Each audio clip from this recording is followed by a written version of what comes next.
bonsoir à toi et bienvenue sur cette nouvelle vidéo ASMR. Ceci est mon premier test de vidéo ASMR sur VRChat. Donc je vais faire très peu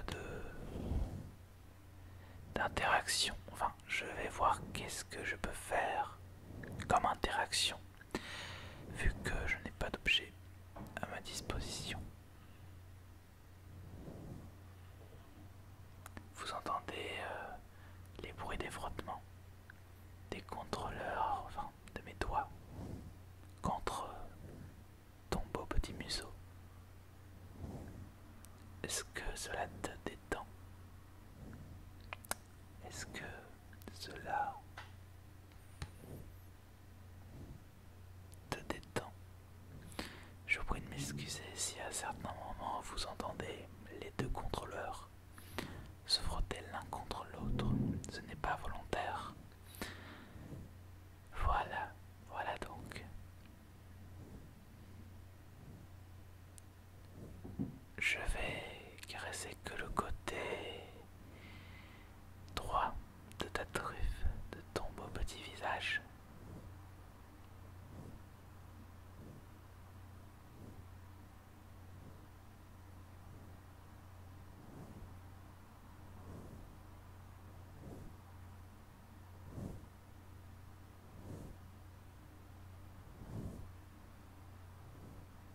Maintenant, je vais m'occuper du côté gauche.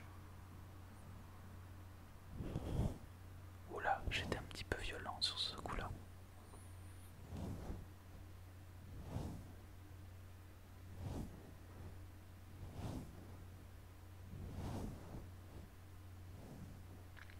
J'aimerais qu'on profite de ce moment pour qu'on parle un petit peu de qu'est-ce que c'est que le fandom Fury. Alors, qu'est-ce que le fandom Fury? Parce que j'en parle beaucoup dans mes vidéos. Enfin, je fais principalement des interviews de Fury. Donc il serait bien que l'on sache de quoi on parle. Alors, qu'est-ce que le fandom Fury? Ah là là, malheureusement, j'ai mes contrôleurs qui tapent contre ma table. Franchement, je suis vraiment désolé. C'est une communauté de personnes qui aiment les animaux anthropomorphiques. Qu'est-ce que c'est qu'un animal anthropomorphique? Par exemple, ça peut être Nick Wilde de Zootopie. Vous savez, le film avec le renard et le lapin flic. Ça peut être considéré comme du Fury d'une certaine manière. Pourquoi? Parce que le principe du Fury repose sur l'anthropomorphisme. Qu'est-ce que l'anthropomorphisme? C'est le fait de donner des traits humains à des choses qui ne le sont pas. Dans le cas qui nous intéresse, nous, c'est les animaux. Et par exemple, là, actuellement, vous me voyez sous la forme d'un renard avec des caractéristiques humaines, un visage, des mains avec des pouces et des jambes, un corps humain normal, à peu près proche d'un être humain. Par exemple, qu'est-ce que je pourrais citer d'autre comme exemple? Nick Wilde de Zootopie, le roi lion aussi pourrait être considéré comme du Fury. Le principe d'anthropomorphisme, comme je dis, c'est donner des traits humains à des choses qui ne le sont pas. Ça veut également dire aussi, par exemple, donner la parole par exemple aux animaux, comme par exemple le roi lion, comme je le citais un petit peu plus tôt.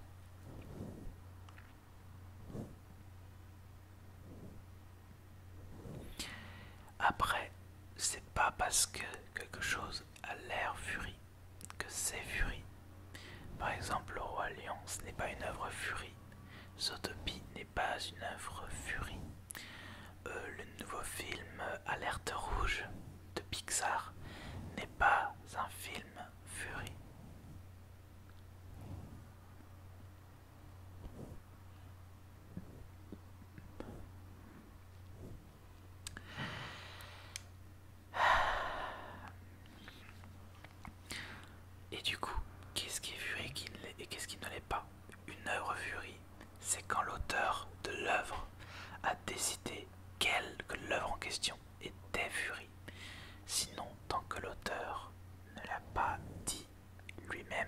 cette œuvre n'est pas Furie. Et du coup, pourquoi les gens sont Furie? Parce que du coup, en étant Furie, on peut incarner un personnage, ou plusieurs d'ailleurs, qui se nomme Fursona. Et on peut également porter des fursuites pour incarner ses avatars.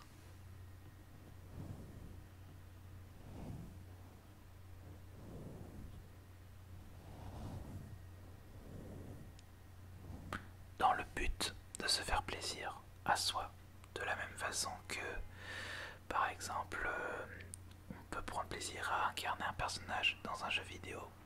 Et bien là, on prend plaisir à s'incarner un personnage qu'on a créé nous-mêmes. Moi, par exemple, actuellement, je vous vois avec un personnage générique, malheureusement. Mais sinon, dans le fandom Fury, j'incarne plusieurs personnages car nous ne sommes pas obligés d'en avoir qu'un seul de Fursona. On peut en avoir autant que l'on souhaite. Moi, actuellement, j'en ai 4 si je me trompe pas.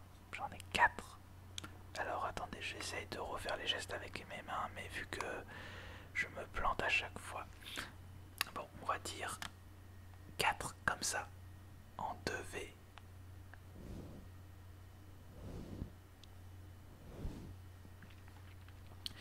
Tout d'abord, j'ai un Fursona renard à dents de sabre.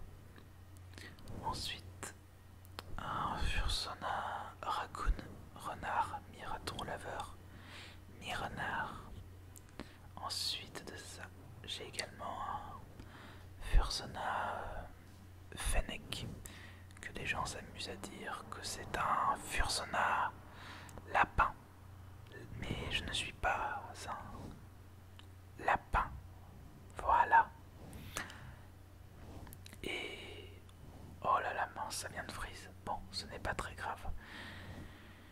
On peut également... moi j'ai pris un renard et principalement je me suis basé sur des dérivés des renards. Mais on peut faire absolument ce que l'on veut avec notre Fursona. On peut avoir un Fursona loup, tigre, chat. Qu'est-ce qu'on peut avoir d'autre également? Dragon, serpent, husky, Shiba. Également, alors ce n'est pas des animaux à titre d'en parler, mais on peut également incarner un protogène. Qu'est-ce qu'un protogène?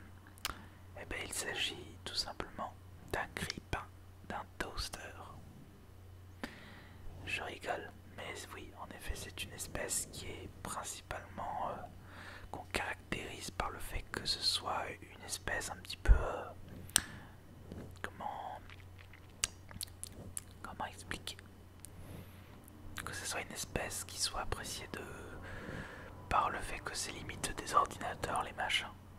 C'est-à-dire que en fait sur leur visage ici ils ont une visière qui est en général un écran sur lequel on peut afficher, sur lequel ils affichent leurs émotions.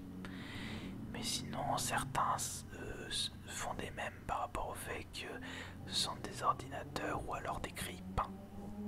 Enfin bref, je vais pas m'attarder 3 milliards d'années sur les protogènes.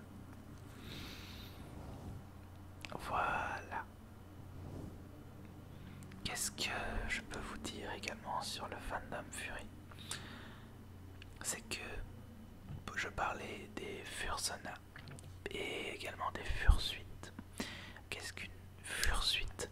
Une fursuite, c'est un costume. Un costume qui est une représentation physique de notre Fursona.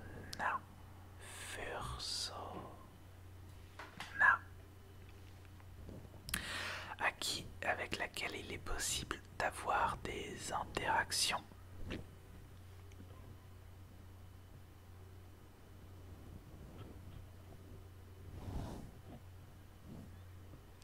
Et du coup, certains ont autant de fursuites de Fursona.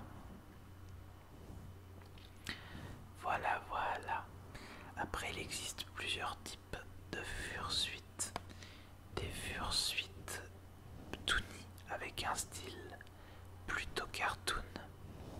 Il existe également des fursuites semi-réalistes, à cheval entre le toony et le réaliste. Et également le dernier type de fursuite, qui sont les fursuites réalistes, dont le but est de ressembler à des vrais animaux. Alors chacun ses préférences. Moi j'ai une très grande préférence pour les fursuites toony, ou alors les semi-réalistes mais qui ont le curseur plutôt côté toony. Voilà, voilà, c'est pour ça que j'aime bien les fursuites un petit peu. Je vais prendre comme exemple celle que je connais, celle de Pilou O'Malley ou celle de Varta, qui sont dans ce style-là. Il y a également dans le style toony celle de Rayblaze et de Greeny, et également celle de Sparkling. Et celles de Spotty font également globalement partie du toony également. Dans les artistes qui font du réaliste, il y a Roba Chat qui fait des fursuites de style réaliste. Je ne connais pas de nom d'artistes qui font des fursuites semi-réalistes. Bon, je crois que je vais devoir trouver d'autres réglages pour mon micro, ou alors essayer d'un peu mieux isoler mon endroit, mon endroit où je fais mes vidéos ASMR, parce que je crois qu'on entend la moto qui était là-bas, là dans la rue. Elle était là-bas. Je crois que vous l'avez entendu.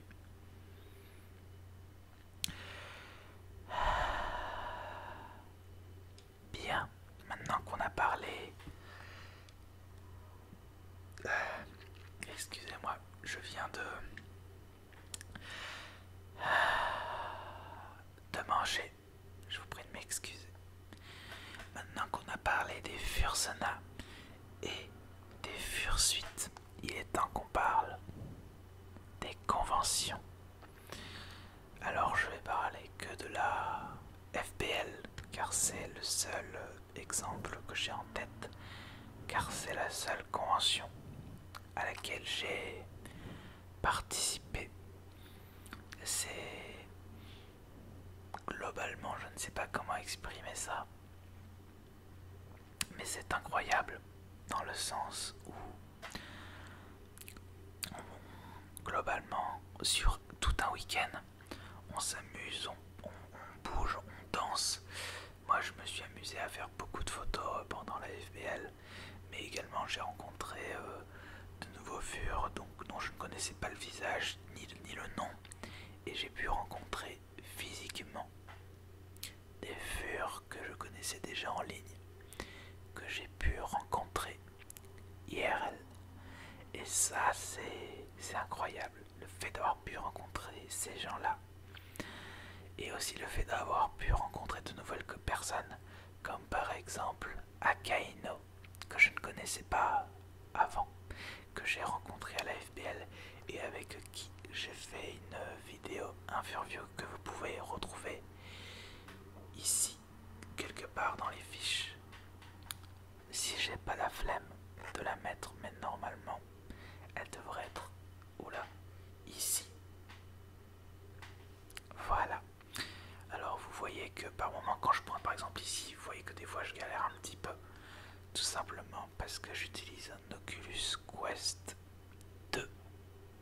Là par contre il y a enfin le bon chiffre, parce que, et du coup vu que c'est le casque qui traque les éléments en eux-mêmes, et bien étant donné la position dans laquelle je suis assise et la façon dont je me tiens, et bien par exemple je sais que là c'est bon, il a bien mis ma main comme il fallait.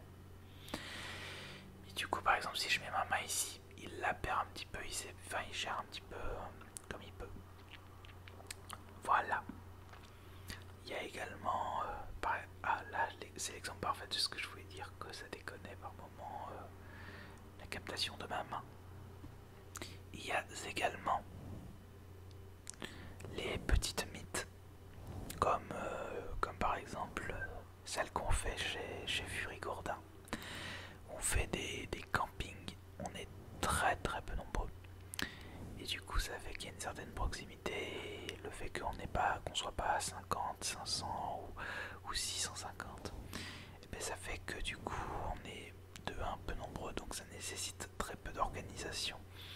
Et aussi, il y a une ambiance très très conviviale qui s'installe. Et ça, personnellement, j'adore.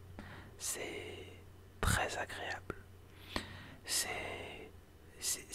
J'allais dire des vacances, mais oui, du coup, c'est réellement des vacances. Des vacances. Parce que c'est un moment où on est plus ou moins isolé de tout. Et un moment où on peut parler ensemble et s'amuser. Et boire aussi. Et manger. Mais enfin, bref. J'ai déjà parlé de tout ça dans de précédentes vidéos. Alors, ceci est une vidéo vraiment très rapide. Enfin, je ne sais pas d'ailleurs combien de temps va durer la vidéo, mais voilà.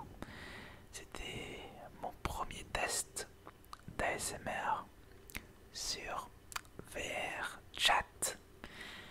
Dans tous les cas, voici le résultat de ce premier test. J'espère qu'il vous aura plu et que le fait que je vous explique qu'est-ce que le Fury, même si franchement je l'ai fait un petit peu à la va-vite et je pense que des gens vont me taper dessus parce que j'ai oublié d'expliquer énormément de choses. Et ben voilà, dans tous les cas, j'espère que cette vidéo vous aura plu. J'aimerais que vous me disiez là en bas, ah mince, j'ai tapé le contrôleur sur le casque. Dites-moi en bas dans les commentaires si ce type de vidéo ASMR sur VRChat vous plaît